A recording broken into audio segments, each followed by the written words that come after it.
Tahapan dalam pembangunan. Pembuatan pondasi. Awal pembuatan pondasi dengan mengukur tanah, memasang boplang, dan memasang benang.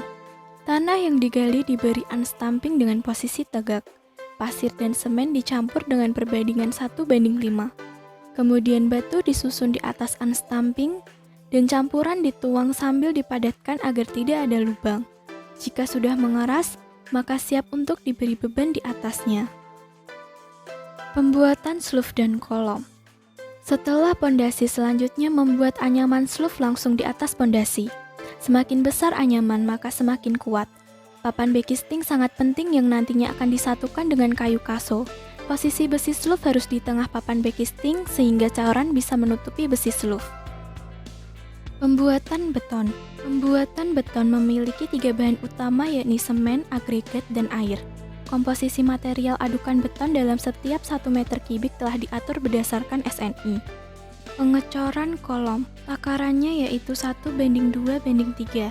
1 untuk semen, 2 untuk split, dan 3 untuk pasir, yang digunakan untuk mengisi ruang-ruang sluf.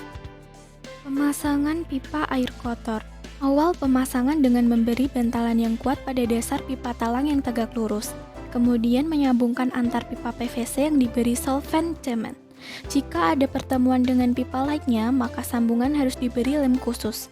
Kemudian pastikan bahwa pipa tersebut tidak cacat dan bocor.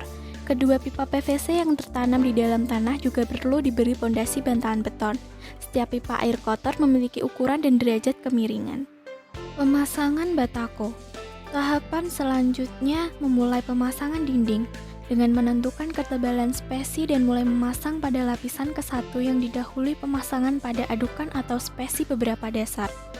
Bersihkan sisa adukan. Bila ada sisa adukan yang menempel tidak sempurna atau melebihi ketebalan batako, maka dibersihkan sebelum mengeras.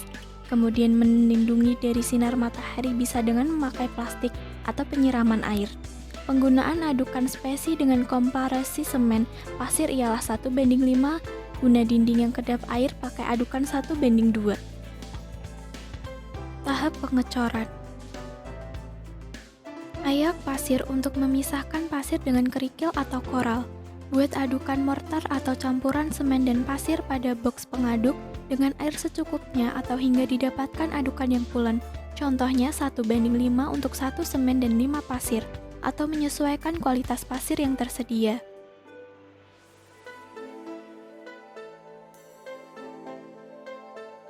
Pemasangan atap baja ringan. Dengan memasang kuda-kuda sesuai dengan nomornya di atas ring balok atau wheel plate, posisi tegak lurus dengan ring balok menggunakan benang dan lot. Pasang bracing di atas top chord dan di bawah rank. Memasang ceiling battens untuk menahan platform dan penggantungnya. Kemudian pemasangan penutup atap. Tahap plesteran. Proses finishing dinding ada 2 macam, plesteran biasa adukan 1:5 dan plesteran truss ram adukan 1:3. Kebutuhan semen untuk plesteran truss ram biasanya lebih banyak.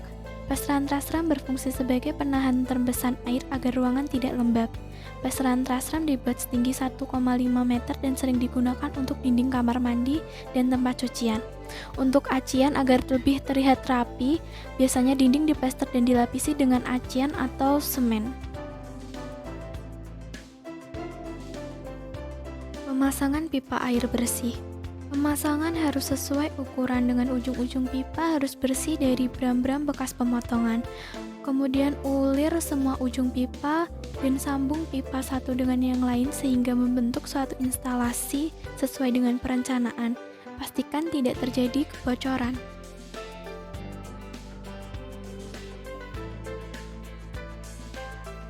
Pemasangan lantai. Pemasangan keramik pertama dari titik pusat ke salah satu dinding. Aplikasikan mortar perekat keramik dengan cetok secara merata. Rentangan aplikasi perekat cukup 3-4 ubin keramik. Kemudian meletakkan keramik di atasnya dan tekan ke bawah dengan pelan serta ketok dengan palu karet. Tahap pengecatan. Untuk cat dasar tembok biasanya menggunakan pelamur tembok untuk mengisi lubang-lubang atau retak rambut pada dinding. Dilihat dari bahan dasar, cat finish dibagi jadi 2, yaitu berbahan dasar air atau water base dan berbahan dasar minyak atau solvent base.